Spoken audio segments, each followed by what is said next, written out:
Salut tout le monde. Salut Catherine. Salut Pablo. Salut à tous, salut à toutes. Petit débrief hebdomadaire de la semaine politique. C'est chargé cette semaine. On va aborder trois sujets. Le premier, on va revenir sur Raphaël Glucksmann qui a donné son premier grand meeting dimanche dernier et qui a donné toute une série d'interviews cette semaine. Les sondages tendent aujourd'hui à le porter premier à gauche et troisième derrière le RN et La République En Marche. On va revenir dessus. On va parler aussi de Clémentine Autain. Clémentine dont qui a priori, je sais pas si c'était au courant, mais a fait une réunion secrète. Ça a été révélé dans Politico mardi, je crois, ou mercredi. On va revenir sur son positionnement et ce qu'elle a à proposer.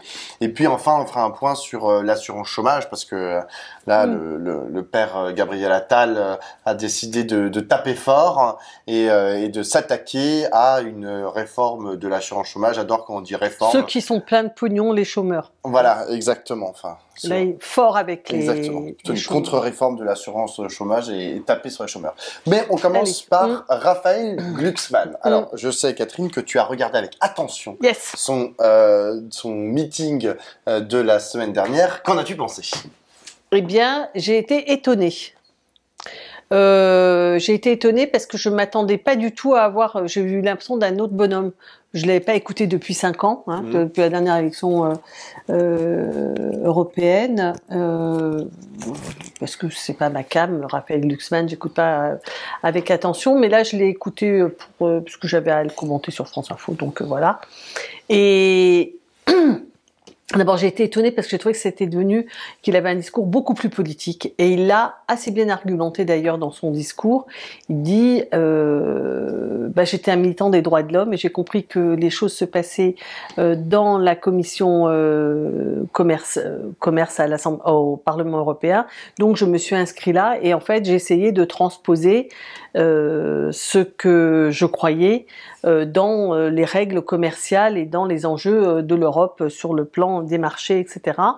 Et en ce faisant, je suis devenu un homme politique. Donc il explique ça et il raconte assez bien la transformation qui s'est opérée et qui est assez flagrante parce qu'il était, moi je l'ai trouvé, assez bon orateur. Et pourquoi? Notamment parce que d'abord je trouve qu'il a réussi à positionner son discours dans une temporalité avec un enjeu majeur. Est-ce que c'est la fin de la démocratie ou alors l'aube de quelque chose de nouveau? Mais en gros, il a donné un enjeu historique majeur à cette élection et ça résonne assez bien. C'est-à-dire, je pense qu'il a il a senti la question qui taraude un peu tout le monde, c'est au fond cette montée de l'extrême droite. Est-ce qu'elle n'est pas en train de mettre à mal les démocraties, en tout cas les démocraties européennes? Donc il a réussi à donner un enjeu à l'élection européenne sur le terrain européen. C'est-à-dire qu'il n'a pas dit c'est le premier tour de 2027, c'est la question de la recomposition de la gauche, c'est la question des arbitrages entre les différentes positions de la gauche. Non, il a donné un enjeu, ce qui à mon avis manque beaucoup aux écolos. Je ne comprends pas ce qu'ils fabriquent, les écolos, mais ils sont aux abonnés absents.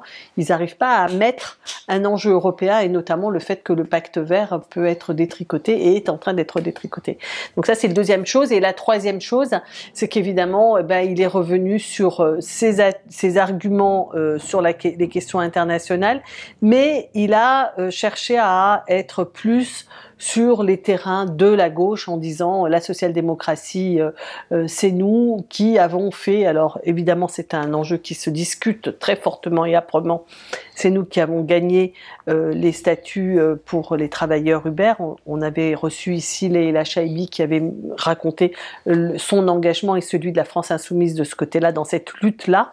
Donc je crois que c'est deux conceptions de la lutte. Ils ont bien lutté dedans avec le président de la commission, pas le président de la commission, le vice-président chargé du travail, un socialiste belge, Schmitt, que par ailleurs il propose pour être président de la Commission européenne. Ce qui est l'autre enjeu qu'il a réussi à raconter, c'est en fait la social-démocratie peut être le premier parti au Parlement européen, donc prétendre à diriger l'Europe. Bon. Avec un petit hiatus, c'est que s'ils veulent ça, il n'y a pas de problème, mais ils seront toujours en cogestion avec Renew, le centre et le PPE. Bien sûr. Mais voilà, je veux dire, il réussit à raconter. Ce que j'ai trouvé, voilà, pour dire les choses autrement, ce que j'ai trouvé, c'est que il avait réussi à articuler différents enjeux et à les placer dans l'enjeu d'une élection européenne. Pourquoi est-ce que ça a une importance de voter pour nous, pour la question européenne, que ce soit l'avenir des démocraties ou que ce soit le rapport de force politique au sein du Parlement européen et éventuellement le fait qu'on soit leader. Voilà. Donc, quand j'ai vu ça, j'ai envoyé un petit message sur notre boucle interne et j'ai dit ouf, là il y a quelque chose, là le Parti socialiste, moi j'ai jamais cru, on l'a souvent dit ici, on n'a jamais cru pour notre part qu'il était mort et enterré. On a toujours pensé qu'il y avait quelque chose de possible qui pouvait renaître du côté de cette gauche réformiste. Et là, véritablement, c'est ce qu'on a pu, enfin moi c'est ce que j'ai perçu, si tu veux, c'était pas artificiel, il y avait quelque chose qui se tenait dans le discours. Ça fait pas de moi une Glucksmann file. Je probablement ne voterai pas pour Glucksmann, enfin c'est même assuré. Mais il vaut mieux savoir qui sont les gens qui forment la gauche. Et Glucksmann incarne une autre manière d'être de gauche, d'être socialiste. Il a dit on n'est ni la gauche du renoncement ni la gauche molle, en renvoyant à la Hollandie en fait. Hein. Voilà. Moi j'ai 2 points à rajouter à ce que tu viens de dire, c'est que un des atouts de Raphaël Glucksmann, c'est aussi d'avoir un parcours personnel très original. C'est que là tu l'as rattaché au Parti socialiste, ce qui de fait est une réalité, hein. Mais il n'est pas membre du Parti socialiste, c'est-à-dire que il n'est pas finalement l'héritier de tous les errements du Parti socialiste de ces on va dire 20 dernières années. Et d'ailleurs, il s'en détache assez souvent. Enfin, en fait, il peut jouer avec. C'est-à-dire qu'il peut se réclamer d'une histoire socialiste, d'une certaine histoire du Parti socialiste, et puis parfois, hop, il s'en écarte et il se réfère à la social-démocratie. Exactement. Voilà. Il se réfère à la social-démocratie. Exactement. Tout à fait.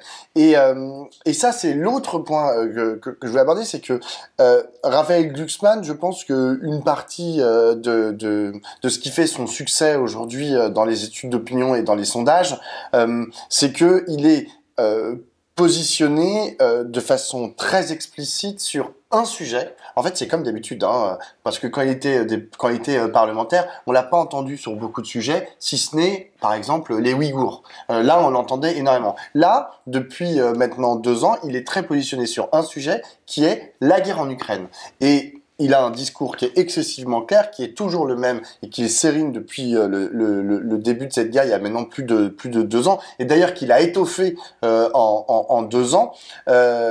Et qui pour le coup est assez singulier à gauche, en tout cas il se différencie d'autres partis comme le Parti communiste ou la France insoumise, et il s'avère que le moment est à une montée en puissance, une intensification du conflit en Ukraine. C'est-à-dire que c'est tant mieux pour lui finalement. Oui, il en tire bénéfice. Il en tire énormément de bénéfices et il est fort à parier et en plus de ça, et c'est là que ça devient intéressant, c'est que Emmanuel Macron et Gabriel Attal sont sur le même, en gros, les mêmes plates-bandes, mais avec une arrière-pensée, une arrière-boutique qui est plus de droite. Lui, son arrière-boutique, on va dire qu'elle est plus de gauche. Et donc, mais ils sont sur ils disent en gros à peu près la même chose sur l'Ukraine. Ils sont assez raccords. Et donc, Emmanuel Macron, je dis ça parce que je vois bien, genre le truc qui va se passer jusqu'au 9 juin.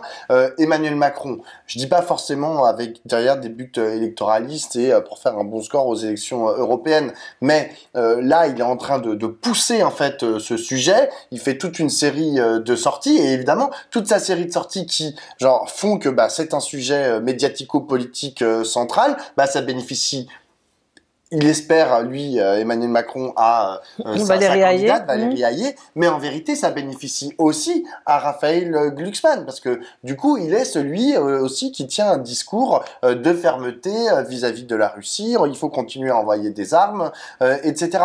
Et donc, plus il va y avoir ça, je le prédis de façon, hélas, j'ai envie de dire, mais plus il va y avoir une intensification du conflit en Ukraine, plus le score, à mon avis, de Raphaël Glucksmann va logiquement augmenter.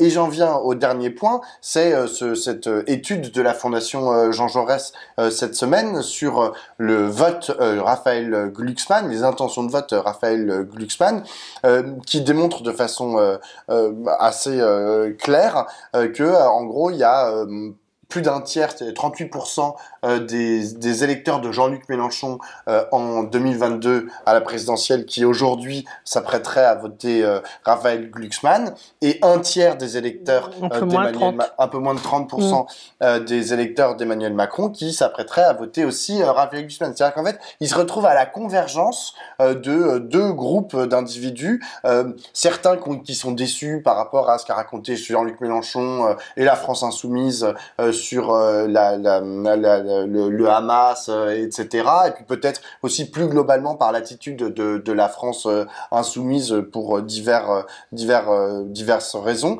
Et d'un autre côté, ceux qui sont là, genre non mais quand même la loi immigration, ça va pas, il est allé trop loin. En plus là maintenant il veut nous faire l'assurance chômage, etc. Enfin, je veux dire, il tient une politique trop de droite pour sûrement d'anciens socialistes qui avaient voté Emmanuel Macron en 2017 et 2022. Donc il y a plein de dynamiques en fait qui font que aujourd'hui il se retrouve à un endroit qui lui permet d'être, comme j'ai dit tout à l'heure, la troisième liste, de porter la liste du Parti socialiste et de Place Publique, voilà, à la troisième place.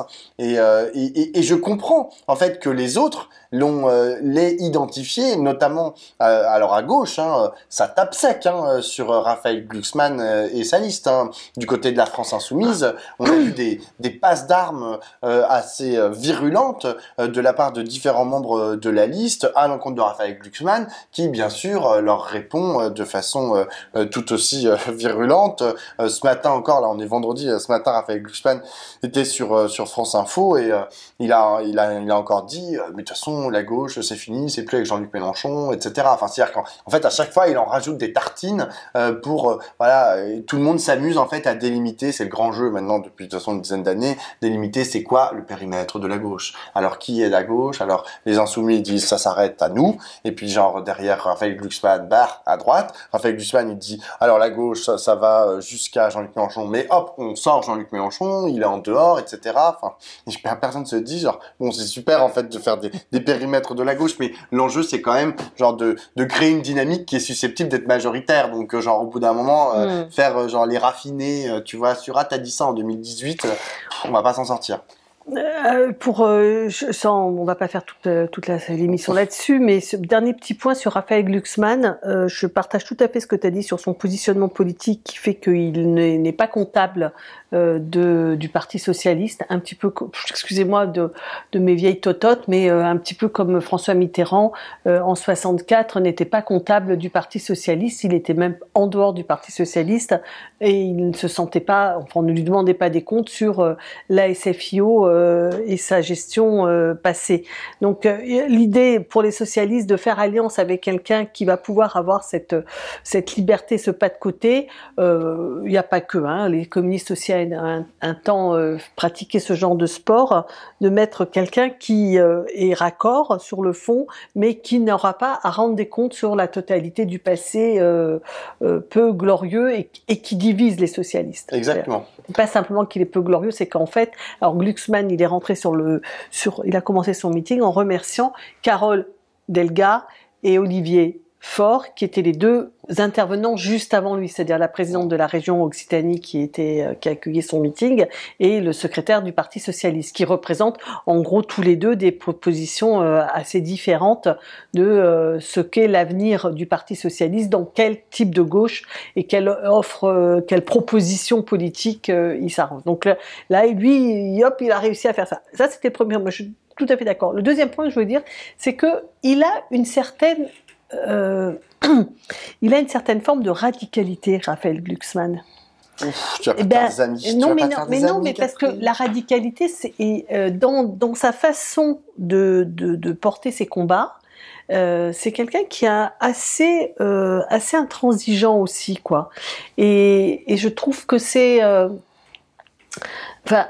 ça me vient parce que la question de finalement qu'est-ce que c'est que la gauche dans laquelle on a envie de se retrouver et qu'on a envie de voir émerger à l'issue de ces élections où tout le monde se sera bien foutu sur la gueule, c'est probablement quand il dit je suis né pour une gauche molle et pour une gauche de compromission, encore une fois la façon d'être radical, et on va parler tout à l'heure de Clémentine Autain, c'est-à-dire que la façon d'être radical c'est pas forcément crier le plus fort, mais c'est d'avoir des positions assez nettes et éventuellement qui peuvent rassembler. Alors Glucksmann, il cherche pas toujours à rassembler, mais encore que il n'est pas, par exemple, il a pris soin dans son discours pour pouvoir rassembler sur son nom.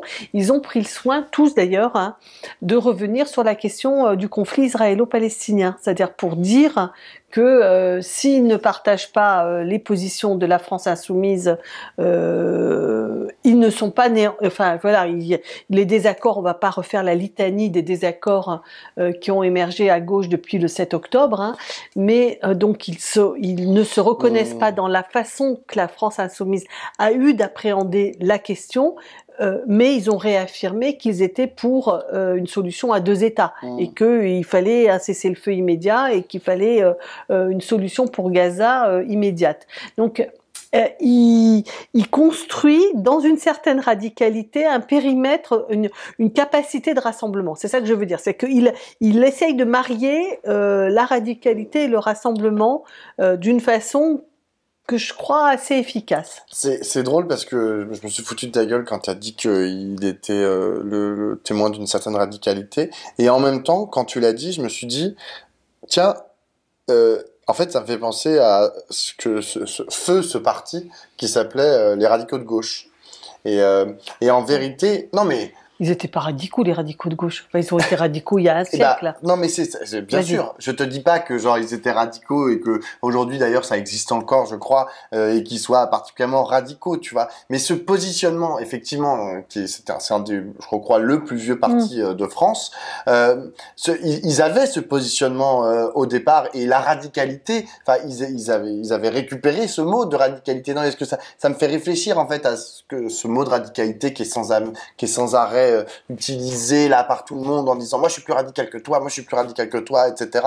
Faut oublier que voilà, les radicaux, ça me rappelle que genre au début du siècle, c'était les radicaux de gauche, et on a bien vu ce que c'est devenu, les radicaux de gauche. Et dans une certaine mesure d'ailleurs, je me souviens des histoires que raconte Roger. Oui, j'ai l'impression que Père Castor. Non, mais l'histoire que raconte Roger parfois sur les radicaux de gauche au début du siècle, le dernier, c'est pas sans lien avec aujourd'hui ce que propose à mon sens Raphaël Glucksmann. Enfin, je suis passé à creuser parce que là j'ai juste eu cette épiphanie, j'ai eu un flash, tu vois, quand t'as dit radicalité.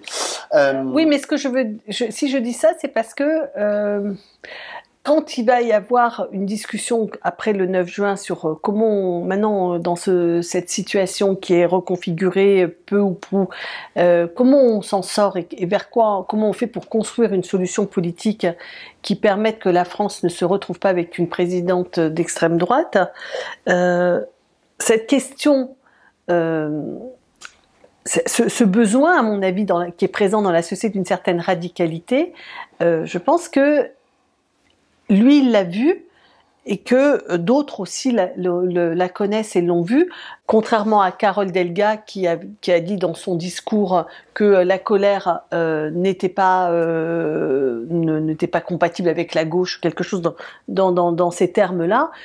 Évidemment que la colère est compatible avec la gauche, et que l'enjeu, c'est d'être capable de lui donner une forme politique, progressiste et humaniste. Ce que je veux dire, c'est qu'il ne faut pas s'imaginer que le combat, ce sera entre les radicaux de la LFI face aux mollassons du Parti socialiste.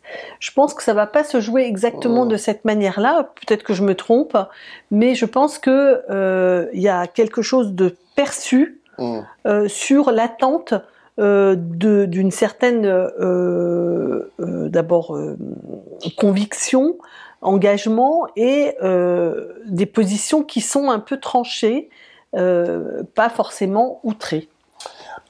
En parlant de radicaux de gauche et de potentiel et de ce qui peut se passer en 2027, oui, tu vas voir le lien, il y a une ancienne candidate à l'élection présidentielle du Parti radical de gauche, Christiane Taubira, oui, c'est vrai, qui cette semaine a dit un petit mot à l'égard de Clémentine Autain en disant qu'elle pensait, donc Christiane Taubira, que Clémentine Autain, elle était plutôt, c'était celle qui l'intéressait le plus aujourd'hui dans le paysage politique, qu'elle avait des qualités certaines pour éventuellement représenter la gauche en 2027. Ça, on en vient à notre deuxième sujet, donc Clémentine Autain, qui se prépare pour 2027, qui semble mettre en place voilà des éléments pour construire sa candidature. Pour l'instant, sa candidature à la candidature, parce que le présupposé pour en gros toute une partie de la gauche aujourd'hui, c'est avant de se lancer dans l'aventure présidentielle, c'est de dire il n'y aura qu'une candidature, il ne peut y avoir qu'une candidature à gauche en 2027, puisque l'objectif c'est il faut qu'il y ait voilà qu'une seule candidature à gauche. On ne maîtrise pas on ne maîtrise pas les décisions des uns et des autres. Exactement, exactement. Mais politiquement, il est raisonnable de penser que s'il n'y a pas une candidature unique de la gauche ne sera pas au second tour et Marine Le Pen peut l'emporter. Exactement. Donc et pour que la gauche soit au second tour, il faut qu'elle soit susceptible, dès le premier tour, de faire une proposition de candidature qui soit susceptible au second de battre Marine Le Pen. Et donc de rassembler la gauche au premier tour. De rassembler la gauche, même avant, tu vois, le premier tour. Non, mais il faut qu'au premier tour, elle parle un langage qui soit attendu, reconnu par les gens de gauche qui ne sont pas du tout satisfaits de la politique actuelle et qui sont éventuellement très inquiets de l'évolution du monde à tout point de vue, pas simplement géostratégique, mais aussi écologique. Il faut quand même une candidature de gauche, c'est-à-dire que si tu captes pas ton camp, tu vas pas au second tour. En fait, l'enjeu pour moi, ça va être effectivement que d'être reconnu en fait par le peuple de gauche, d'être reconnu par la gauche comme pouvant être son candidat légitime, tout en faisant la démonstration que au second tour, il va pouvoir ou elle va pouvoir rassembler les Français et les Françaises et battre Marine Le Pen et battre l'extrême droite. Et c'est un double enjeu qui parfois est compliqué en fait à résoudre, puisque aujourd'hui, comme on l'a dit tout à l'heure, le grand jeu c'est de cliver, tu vois, systématiquement avec tout le monde et sur à peu près tous les sujets, c'est de dire de toute façon toi t'es nul, t'es les Français qui pensent ça, cacaboudin, etc. Donc le problème c'est que si on veut trouver une majorité de Français, et on l'a déjà exprimé ici dans le débrief, mais ça c'est notre pari avec Catherine, enfin c'est d'ailleurs plutôt le tien que j'ai récupéré, mais c'est celui qui sera au second tour à la présidentielle, ce sera celui qui sera capable de battre Marine Le Pen. Ah oui. Et toutes les voix en fait se concentreront sur lui, y compris de gens de gauche qui à la base voulaient voter pour quelqu'un d'autre. Si c'est François Bayrou, je dis n'importe quoi, on voit que dans les sondages, les dynamiques, etc., c'est lui. Il y a une partie de la gauche qui va aller voter François Bayrou parce qu'ils veulent que François Bayrou batte Marine Le Pen. La détermination d'un second tour gagnant face à Marine Le Pen va peser lourdement au premier tour. Ça, c'est totalement certain. Donc Clémentine. Donc Clémentine, eh bien, elle est un peu, je pense, à l'égal de François Ruffin, c'est-à-dire qu'elle pense que dans cette configuration de gauche, elle peut contribuer elle peut être cette personne dont on vient de parler, c'est-à-dire quelqu'un qui rassemble la gauche et qui au second tour peut rassembler au-delà de la gauche. En fait, c'est exactement ça le sujet, c'est rassembler la gauche et rassembler au-delà de la gauche au second tour. Alors, je pense que, déjà, je trouve que le coup de chapeau de Taubira, je me suis pas remise, moi, de la colère que j'ai eue la semaine dernière contre le tweet de Jean-Luc Mélenchon. Clémentine Autain fait partie des équations. Le tweet de Jean-Luc Mélenchon qui disait, bien sûr que si, je suis en train de préparer la suite, il y a François Ruffin, Manuel Bompard et Mathilde Panot, excluant de fait Clémentine, alors que c'est évident, enfin, je veux dire qu'elle fait partie des possibles, que ça plaise ou pas d'ailleurs. Hein, je veux dire, ceux qui pensent que c'est Manu Bompard qui serait le meilleur candidat ne sont pas contents ni de Ruffin ni de Autain. Mais c'est pas à Jean-Luc Mélenchon d'en décider, et en tout cas certainement pas de l'exclure comme il l'a fait, il ne cesse de le faire depuis 2 ans, maintenant, de lui taper sur la tête à chaque fois qu'il peut. Mais passons là. Ce que je pense, c'est que si Christiane Taubira dit c'est une dame que je repère, d'abord je remarque que c'est une dame qui remarque une dame. C'est-à-dire que je pense que en effet, il y a une question de se dire que dans les mouvements sociaux les plus importants de cette dernière décennie, c'est le mouvement qu'on appelle post-MeToo, mais en fait c'est le renouveau de la question de l'égalité femmes-hommes et de l'émancipation des genres, du genre même, et que Clémentine l'incarne d'une certaine manière pour les combats qui ont été les siens, que ce soit contre le viol ou l'endométriose aujourd'hui, enfin, donc un certain nombre d'enjeux qu'elle a supportés. Là, je pense que c'est pas par hasard que c'est Christiane Taubira qui le dit comme ça, et la première. Juste toute petite parenthèse là-dessus, il est aussi à noter qu'on est en 2024 et les 2 principales centrales syndicales sont dirigées aujourd'hui par des femmes. Oui. Les mouvements écolos sont largement incarnés par des femmes activistes. Je pense notamment à Camille Etienne, etc. Enfin, aussi effectivement les écologistes qui sont où les 3 femmes les plus importantes, c'est Marine Tondelier qui est la patronne du parti, Marie Toussaint qui est la candidate aux élections européennes, et Sandrine Rousseau qui est quand même une députée incontournable aujourd'hui, y compris dans les actifs. Je pense Salomé Saké, Paloma Moritz, etc. Camille Etienne. Camille Etienne. Enfin, je veux dire, il y a que des femmes. Il y a des femmes partout. Et il s'avère que à l'élection présidentielle, la seule femme en gros qui va être candidate, ça va être Marine Le Pen, ça va être à l'extrême droite. C'est ça la gauche que la gauche a à proposer. Moi, je t'ai dit, aujourd'hui, je pressens l'arrivée d'Yael Braun-Pivet dans le jeu. Oui, ça, c'est ma nouvelle intuition. Depuis une semaine. Voilà. Mais candidate pour la Macronie, donc, mais peu importe. Je pense que ça ne fait que renforcer ce que tu dis. Oui. C'est-à-dire que tu peux pas imaginer que la gauche, qu'il n'y ait plus que la gauche qui soit représentée par des hommes. Monsieur. Ils sont vieux ou ils sont pas vieux, mais je m'en fous. Enfin, je veux dire, voilà, il y a une question, quoi. Donc, bref, en tout cas, c'est voilà le côté femme. Je pense que c'est un élément assez fort, mais je pense que c'est évidemment pas le seul élément qui font que Clémentine Autain a quelque chose à dire. Et elle a notamment la question de son profil politique, d'avoir été une adjointe au maire de Paris, Bertrand Delanoë, donc maire socialiste, puis après elle a été apparentée communiste, puis elle a été députée France Insoumise, elle a été la porte-parole de Jean-Luc Mélenchon pendant la première présidentielle, donc ça fait qu'elle est un peu au carrefour, qu'elle est depuis tout le temps dans les mouvements alternatifs, la création de la Fondation Copernic, etc. Donc un lieu de convergence avec une partie des écolos, des rouges et verts, de l'extrême gauche. Enfin, elle a flirté, elle a accompagné, ou elle a été compagnonne de à peu près toute la gauche, en fait, Clémentine Autain. Donc, je pense que ça lui donne quelque chose, une façon d'être qui n'est pas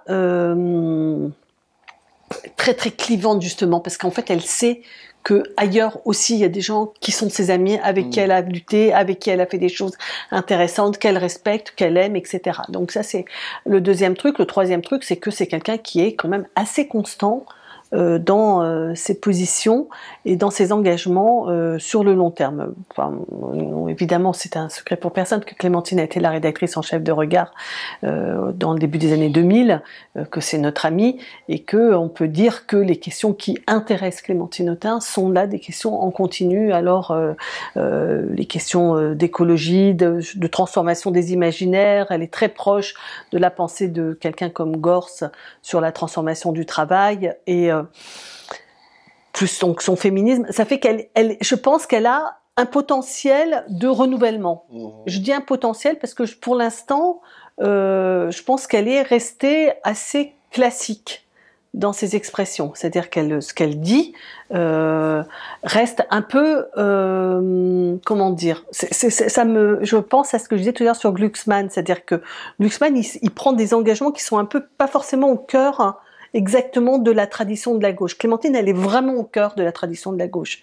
Donc je pense que ça lui donne une capacité politique à rassembler la gauche et à parler, à trouver les mots pour parler à tous.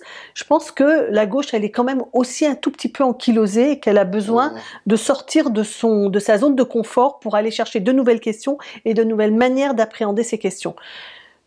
J'espère qu'elle le fera. Moi, j'ai deux petites choses à ajouter. La première, c'est que c'est les raisons en fait qui poussent aujourd'hui Clémentine Autain à être candidate à la candidature pour la présidentielle à gauche. C'est des raisons qui sont intimes et qui sont liées en fait à ce qu'on disait tout à l'heure, à son parcours de femme en fait, de femme en politique. C'est-à-dire que ça a jamais été compliqué, ça a jamais été facile, pardon, pour Clémentine. Et t'en parlais tout à l'heure, son rapport au sein de la France Insoumise avec Jean-Luc Mélenchon, dont on sait aujourd'hui l'importance au sein de son mouvement, mais au sein plus largement de la gauche, le fait que genre voilà, il la dégage du tableau de façon très violente ça c'est aussi des raisons qui font que en fait elle s'est blindée. Tu vois, elle est construite en fait par ce rapport ultra violent que sa position, que son essence de femme en fait sa solitude de femme exactement lui a construit. Ça c'était pour la première chose. La deuxième chose c'est effectivement qu'est-ce qu'elle a à dire en fait. Qu'est-ce qu'elle a à proposer parce qu'elle est pas la seule en fait aujourd'hui à vouloir être candidate à la candidature en dehors de son parti. Quelqu'un comme Fabien Roussel, on a bien compris que il avait l'intention d'être candidat. Jean-Luc Mélenchon, je pense que personne n'a trop de doute sur le fait qu'il sera aussi candidat en 2027. Ouais, s'il le peut. S'il le peut. Oui, non, mais c'est toujours ça, cette espèce de réserve qui dit, voilà, si je, enfin, voilà, on ne sait pas. Oui, lol. Et François Ruffin, aujourd'hui, qui aussi construit sa candidature. Et qui est assez identifié, hein, François Ruffin. Exactement. Alors, j'allais dire, Fabien Roussel et François Ruffin, ils sont assez identifiés en fait sur leurs propositions. C'est des propositions notamment qui sont très liées à la question du travail, qui est une question aujourd'hui qui travaille la gauche. Il y a beaucoup de gens, tout à l'heure on disait il faut réunir la gauche, aujourd'hui il y a beaucoup de gens qui sont persuadés et convaincus, et je suis assez d'accord avec eux, que c'est ça l'axe central qui va remettre la gauche sur les rails de la victoire. Parler du travail, puisque c'est-à-dire réunir les travailleurs en leur parlant de leur travail. C'est un peu ça l'histoire. Étant entendu que depuis plusieurs dizaines d'années, la gauche a abandonné cette question et qu'elle est partie sur d'autres questions qui voilà sont parfois dans la bouche de certaines de ces personnes voilà un peu secondaires, tu vois. T'as pas obligé de la seconde gauche. Oui, mais t'es pas obligé de penser qu'elles sont secondaires. Je pense que la question du travail a été délaissée, abandonnée. Éventuellement, d'ailleurs, quand il y avait la question du chômage qui était ultra présente, il y avait plus que la question de l'emploi qui dominait totalement le discours, mais le travail tel qu'il se pratique, se transforme, se vit, se subit, était quelque chose qui, je suis complètement d'accord, qui était sorti des radars, quoi. Exactement. Et Ruffin, il a été le premier, à mon avis, par exemple, à montrer que le monde ouvrier n'est plus le même et que ses conditions de travail, ses lieux de travail, son rapport au temps de travail, etc., a profondément changé. Quand il parle des ATSEM ou quand il parle des caristes, etc., ce sont des gens qui ne sont plus dans un emploi, un endroit fixe, avec des horaires fixes, etc. Exactement. Et puis, il a eu aussi cette force, et aujourd'hui tout le monde lui en sait gré à gauche, d'avoir porté, au-delà de la réflexion qu'il a menée sur cette question, il a aussi porté la question sur le devant de la scène. Il a dit, voilà, il a fait les films, il en a parlé à l'Assemblée nationale, il en a parlé dans les médias, etc. Et il a dit, voilà, on va parler de ça. Donc ça, c'est sa grande force, très entier là-dessus. Roussel, en gros, il a à peu près le même discours, hein, modulo. Enfin, il embraye. Hein. Non, c'est une histoire qui est très vieille au Parti communiste quand même. Enfin, et donc, mais il est à peu près dans le même truc. T'as Jean-Luc Mélenchon qui lui, bah, c'est un homme monde, c'est-à-dire que lui, il prend tous les sujets et puis genre il en fait de la matière magique, quoi. Enfin, il prend les sujets, alors il prend la mer, après il prend la montagne, après il prend l'espace, après il prend le machin, tu vois, genre l'eau, et voilà. Et hop là, tiens, je vais t'en faire un truc extraordinaire. Enfin, donc il a porté pendant 3 présidentielles quand même des candidatures très très solides, hein, avec adossé sur un programme et un projet aussi qui était assez identifié et que les gens connaissent déjà. C'est ça son avantage principal, c'est que il a plus besoin aujourd'hui de faire tellement ses preuves sur ce qu'il a à raconter de la France de demain. Enfin, je veux dire, ça fait maintenant 20 ans en fait qu'on l'entend et on l'entend de plus en plus fort. D'abord parce qu'il crie de plus en plus, il est de plus en plus violent dans son rapport à la parole publique, mais aussi parce que il a creusé vraiment très profondément les différents sujets qu'il aborde. Donc là-dedans, j'ai dit ça, tu vois, du coup, t'as Clémentine, qu'est-ce qu'elle a à proposer? Et c'est ça, à mon sens, l'enjeu de ces prochains mois et ces prochains longs mois, c'est dire qu'est-ce que tu as à dire sur le travail, puisque étant entendu que c'est le sujet, un des sujets les plus importants de la gauche, d'original par rapport à l'histoire de la gauche et par rapport aux autres protagonistes de la gauche qui ne doivent pas être considérés comme des ennemis ou des adversaires, hein, mais juste voilà des gens qui font d'autres propositions, parce que moi j'espère toujours qu'à la fin on trouvera un moyen en fait que tout ça puisse se retrouver autour d'une même dynamique en agrégeant tous les autres combats, en fait, tout ce qui fait qu'à un moment donné, Clémentine Autain, comme les autres, seront capables de donner une définition à ce que c'est que la France et notre nation. Alors moi, ce que je trouve, c'est que, tu vois, tout à l'heure, l'avantage de Clémentine, c'est qu'elle connaît tout le monde, enfin tout le monde, elle connaît toutes les familles, toutes les cultures politiques, et qu'elle peut parler avec tous, et que elle se représente probablement pas comme une femme providentielle, et que donc elle imagine assez bien construire cette réponse avec toute la gauche. Toute la gauche et les écologistes. Donc elle est probablement, elle pense que son atout, c'est sa capacité à faire du collectif, à rassembler, à faire que tout le monde construise la proposition à venir. Ce que je crois à la fois vrai et à la fois une limite. C'est-à-dire que en fait, moi je me souviens dans le passé avoir défendu Jean-Luc Mélenchon quand il avait décidé de partir tout seul sans demander son reste à personne. C'est-à-dire qu'il n'avait pas demandé que le Parti communiste ou que d'autres le soutiennent. Il avait décidé, je suis candidat. Et moi j'étais d'accord avec ça parce que pour la raison que je disais tout à l'heure, c'est que je pense qu'il faut, à l'élection présidentielle, c'est aussi un moment où il y a de l'audace et il faut faire des percées. C'est-à-dire, il faut faire des percées idéologiques. Tu vois, on a parlé tout à l'heure de Glucksmann. Glucksmann, il a ses combats où il a fait des percées.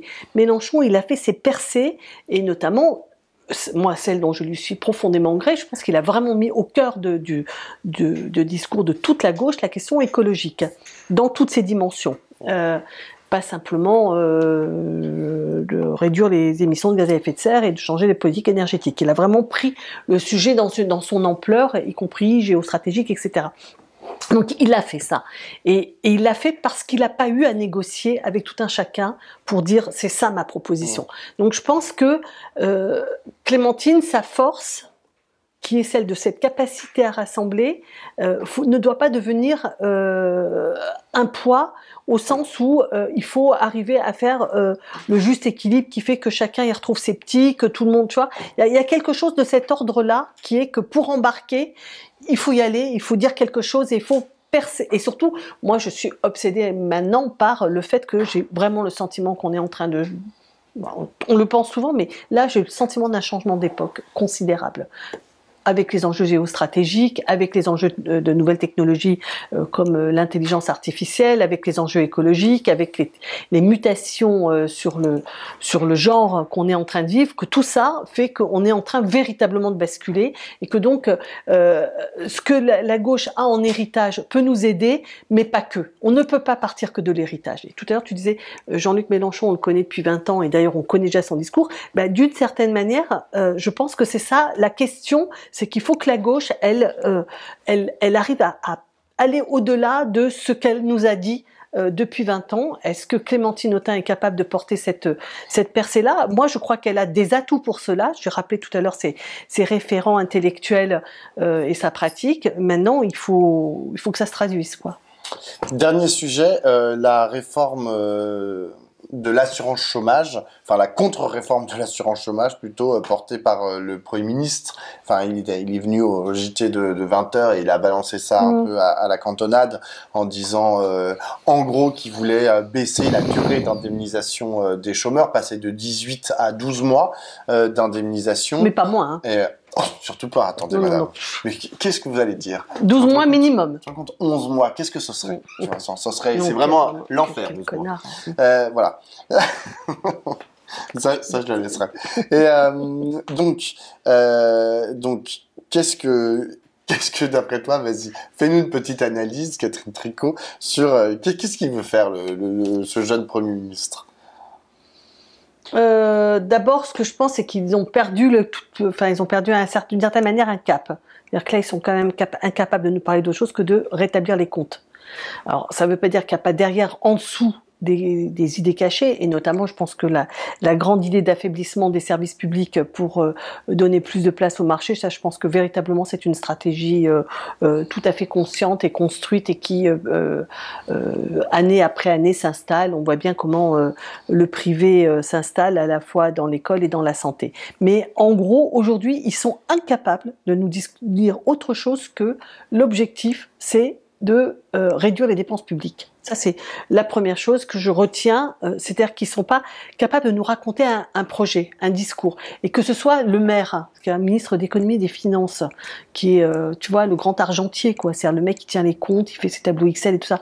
Que ce soit lui qui soit en première ligne. Et qu'on n'entende pas Macron sur le sujet pour dire, au fond, on va faire des économies, ou on va faire ci, on va faire ça. C'est-à-dire, qu'est-ce qu'on veut faire? Et la seule enjeu, ce serait de rebaisser notre déficit, etc. Ça, c'est la première chose. Ce qui ne veut pas dire à mes yeux que la question des déficits est une mauvaise question. Je pense que c'est une très grosse question que moi, je trouve, à propos des percées que j'attends de la gauche, j'attends que la gauche nous dise qu'est-ce qu'on fait de l'argent public. Véritablement. C'est-à-dire, je pense qu'il y a quelque chose qui ne va pas dans l'efficacité des dépenses publiques et que l'idée que il y a de l'argent qui est mal employé et que la bureaucratie, par exemple, nous fait perdre beaucoup d'argent, mais ce combat totalement stérile et débile contre le hashish, là, le cannabis, où on y met des milliards et qu'on met tous les flics de France pour aller courir les vendeurs de joints, ça c'est aussi de la dépense inutile. Enfin bref, en tout cas, j'aimerais bien qu'on ait une réflexion sur la dépense publique. Et le troisième truc, c'est que ils sont complètement enferrés dans leur idéologie néolibérale qui est il faut produire plus pour avoir la puissance de la France dépend de sa production matérielle, de sa richesse produite et que d'abord je pense que c'est totalement orthogonal à toutes les problématiques écologiques qui montrent qu'il ne faut pas produire plus. Ça, c'est la première chose. Et la deuxième chose, c'est qu'en fait, ils sont en train de nous mettre dans un mur politique incroyable, quoi. C'est-à-dire que chaque jour qui passe, ils accélèrent le mouvement vers Marine Le Pen. Parce que Madame Le Pen, aujourd'hui, elle prend la défense des chômeurs. C'est-à-dire qu'elle dit, je veux dire, c'est pas tout à fait nouveau, hein. Dans les années 30, il y a eu cette reprise par l'extrême droite des plus pauvres. Et donc là, on peut tout à fait se retrouver avec les chômeurs mis à mal pour soi-disant refaire les caisses de l'État, sachant que bon, il y a un tiers des chômeurs seulement qui sont indemnisés, et que si on pense qu'on va leur faire les poches pour compenser le déficit de l'État des dépenses publiques, bah, c'est juste lunaire, mais voilà. Moi, ce que j'en pense rapidos. Ouais, d'abord, moi, un mot qui est important sur la philosophie de Gabriel Attal et de globalement ce gouvernement. Tout à l'heure, on lisait un édito dans Le Monde qui disait en gros, ce que veut faire Gabriel Attal, c'est en réformant l'assurance chômage, c'est sauver l'État-providence. Bah oui, non. Bah non. Exactement. Enfin, c'est toi qui as hurlé, qui as dit, ben non, en fait, ils veulent pas sauver l'État-providence. Ben non. Ils en ont rien à branler de l'État-providence. Ce n'est pas leur histoire. C'est-à-dire que ils pensent que on peut collectivement vivre sur un territoire en limitant en fait jusqu'à sa portion congrue, ce qu'eux ils appellent le régalien, en concentrant sur le régalien l'État et globalement la sphère publique, et que tout le reste peut être mangé par en gros le marché, que ça soit la santé, que ça soit y compris l'école, avec les écoles privées, etc. L'aménagement du territoire, les transports, en fait, exactement. Exactement, la SNCF, tout ça, on n'a pas besoin. Enfin, et donc cette logique, donc c'est vraiment à l'inverse de ce qui était raconté dans Le Monde. C'est-à-dire qu'ils sont contre l'État-providence et ils sont en train de détruire notre État-providence. Ils n'en croient rien. Exactement. Et mais parce que ce à quoi ils croient, c'est précisément la concurrence. Et alors, à la limite, peut-être que, et c'est là que je pense que dans leur tête, ils pensent à un capitalisme encadré. Ils sont pas pour un néolibéralisme totalement débridé, etc. Mais ce n'est plus justement l'État-providence. C'est-à-dire que la sphère publique au centre, il n'y a plus l'État et les collectivités territoriales. Le maire le dit très explicitement. Exactement. Plus explicitement que cet éditorial du Monde. Ensuite, la deuxième chose, c'est sur la philosophie, en gros, de cette réforme de l'assurance, contre-réforme de l'assurance chômage. Tous les experts, là, pour le coup, s'accordent à dire que précariser encore plus ceux qui reçoivent l'assurance chômage, en limitant l'indemnisation dans le temps ou en limitant la valeur de l'indemnisation, ne permet pas un meilleur retour au travail. Il n'y a aucune corrélation lorsqu'on baisse la durée ou la somme des indemnisations. Il y a aucune corrélation avec une éventuelle augmentation du taux d'emploi sur un territoire, et ça s'est vu dans d'autres pays. Et alors parfois, vous avez des pays où genre il y a moins de chômage. Oui, il y a moins de chômage et ils ont des règles de chômage qui sont un peu plus dures. Je pense par exemple aux États-Unis, enfin il y a un peu moins de chômage que chez nous dans certains territoires, et ils ont des règles de chômage, genre ils ont pas grand-chose en gros quand ils ont plus de taf. Mais c'est pas relié en fait. C'est tout le reste en fait de leur appareil productif, la façon dont qui est pas du tout le même. Je vous parle même pas des travailleurs pauvres, etc. Mais je veux dire la corrélation entre les deux, à mon avis, est complètement absurde. La seule chose qu'ils vont faire, là encore une fois, et en fait c'est systématique, c'est taper sur les pauvres. C'est ce que tu as dit. Il y a Bernard Marx, l'économiste qui a écrit dans Regard, a dit c'est les Robins des Bois des riches, c'est-à-dire qu'ils volent aux pauvres pour donner aux riches. À l'envers, c'est vraiment genre, il faut un mécanisme à l'envers. Là, ce qui est extraordinaire, c'est que ça prend des proportions. En fait, je vais te dire, même j'ai l'impression que Nicolas Sarkozy, il faisait ça de façon plus subtile. C'est-à-dire, au moins, c'était travailler plus pour gagner plus, tu vois. On avait l'impression qu'on pouvait s'y retrouver. Là, non, ils en ont rien à faire. Ils tapent à bras raccourcis. Puis c'est quand même pas la première fois. Enfin, je veux dire, c'est systématiquement, réforme toutes les propositions fortes qu'ils font, c'est pour taper sur les pauvres. Mais la question, c'est quand est-ce que ça va s'arrêter? Et la question subsidiaire, et moi j'en finirai là, c'est quand est-ce que on va dire que ça s'arrête? C'est-à-dire que quand est-ce qu'on va dire bon bah stop là maintenant, basta, on descend dans la rue, on arrête ça, le pays se met en marche et dit stop. Donc il y a eu ce précédent de la contre-réforme des retraites où il y a eu une grosse mobilisation et ça n'a pas abouti. Mais là on voit un peu comme sur les retraites, là il y a déjà des députés de Renaissance qui commencent déjà à dire là la réforme de l'assurance chômage non en fait. Il y a Sacha Houlié qui a fait part de ses doutes sur la contre-réforme. Enfin lui ça dure toujours 10 minutes puis finalement puis il rentre dans le rang. Mais j'ai entendu Astrid Panosian-Bouvet, qui est une députée Renaissance, qui aujourd'hui, sur France Info, a dit, on lui a posé la question, vous êtes pour la réforme de l'assurance chômage? Est-ce qu'il faut réformer l'assurance chômage? Elle a répondu non. Elle a dit genre, alors vraiment, je ne le crois pas. Je ne crois pas que c'est en précarisant les chômeurs qu'on va aboutir à quoi que ce soit. Moi, je pense que elle a dit, j'ai pris la liste en fait des métiers, des 400 000 emplois non pourvus sur le territoire. C'est dans l'hôtellerie, la restauration et je sais pas quoi. Les soins, et les soins à la personne. Ces métiers sont pas attractifs. Moi, ce que je veux, c'est rendre ces métiers plus attractifs pour que ils ne soient plus non pourvus. Bon, voilà, c'est une proposition qui est tout à fait honnête, etc., et qui ne tape pas sur les pauvres. Donc voilà encore une députée. Et à mon avis, c'est pas la seule qui commence à dire là quand même ce qu'on est en train de faire, c'est pas ce pourquoi on avait signé au départ. Enfin, je veux dire saigner les pauvres. Genre, excuse-moi, enfin, c'était ni le problème de 2017 et non plus le problème de 2022. Moi, ce que je veux dire sur un tout petit point sur cette histoire, c'est qu'il s'agit pas simplement de piquer aux pauvres. Je pense que de la même manière que cette semaine, on a su que la France a été le seul pays en Europe à s'être opposé à la directive sur la présomption de salariat pour les travailleurs des plateformes.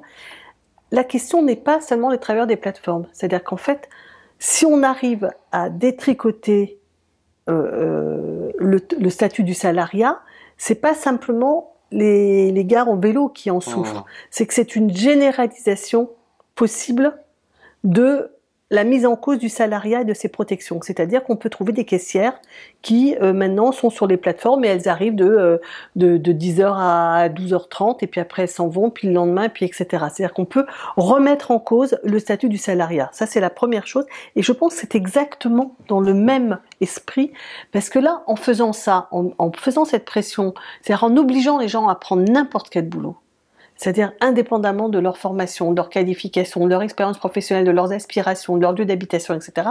En fait, on détruit complètement le rapport au travail et le cadre du salariat qui a été construit pendant le XXe siècle. Et je pense qu'en fait, c'est ça la vraie question. C'est bien sûr qu'il y a une question de pas se faire dégrader la note, de dire que le Mozart de la finance, il laisse pas le pays avec une dette incommensurable, etc. Donc bien sûr qu'il y a un peu un enjeu financier. Mais je pense qu'il y a un enjeu plus profond qui est depuis le départ dans l'idéologie d'Emmanuel Macron, qui est de libéraliser les forces du travail. Et c'est quoi la libéralisation des forces du travail? C'est les sortir des cadres qui ont été construits avec le fait que quand vous êtes malade, ben vous avez un congé maladie, que quand vous êtes au chômage, vous avez une protection sociale, une assurance chômage, que quand vous êtes vieux, vous avez votre retraite, etc., etc. La famille, vous avez des enfants et on vous aide pour élever vos enfants, etc. Que toutes ces protections qui sont attachées au statut du salariat, je pense que c'est vraiment ça. Pour moi, il y a dans les deux piliers qui les meuvent, c'est réduire en effet l'espace du public et donner tout au privé. Donc réduire à rien le public ou au moins possible. Et la deuxième chose, c'est de casser complètement le salariat. Et la question, l'assurance chômage, c'est ça. Alors, à part ça, il parie sur le fait qu'il n'y aura pas de mouvement. C'est-à-dire, il parie sur notre faiblesse, notre difficulté à nous mobiliser. Et le fait que la réforme des retraites, qu'on ait perdu, c'est un très grave problème. Et que, évidemment, pour les syndicats et pour l'ensemble du monde du travail, le fait qu'il y ait une perspective à gauche est cardinal. C'est-à-dire que je ne crois pas, moi, là, dans l'état où on est, qu'on retrouvera de grands mouvements sociaux de cet ordre-là, sur ces enjeux-là, si on ne dégage pas, si on n'ouvre pas une perspective politique. C'est-à-dire s'il n'y a pas quelque chose qui émerge, donc hop, vous pouvez rembobiner, vous repartez au début de notre discussion sur comment la gauche se sort après le 9 juin de cette situation pour dégager une perspective pour le pays. Et sur ce, on à s'arrête. la semaine prochaine. Ciao, ciao. Ciao.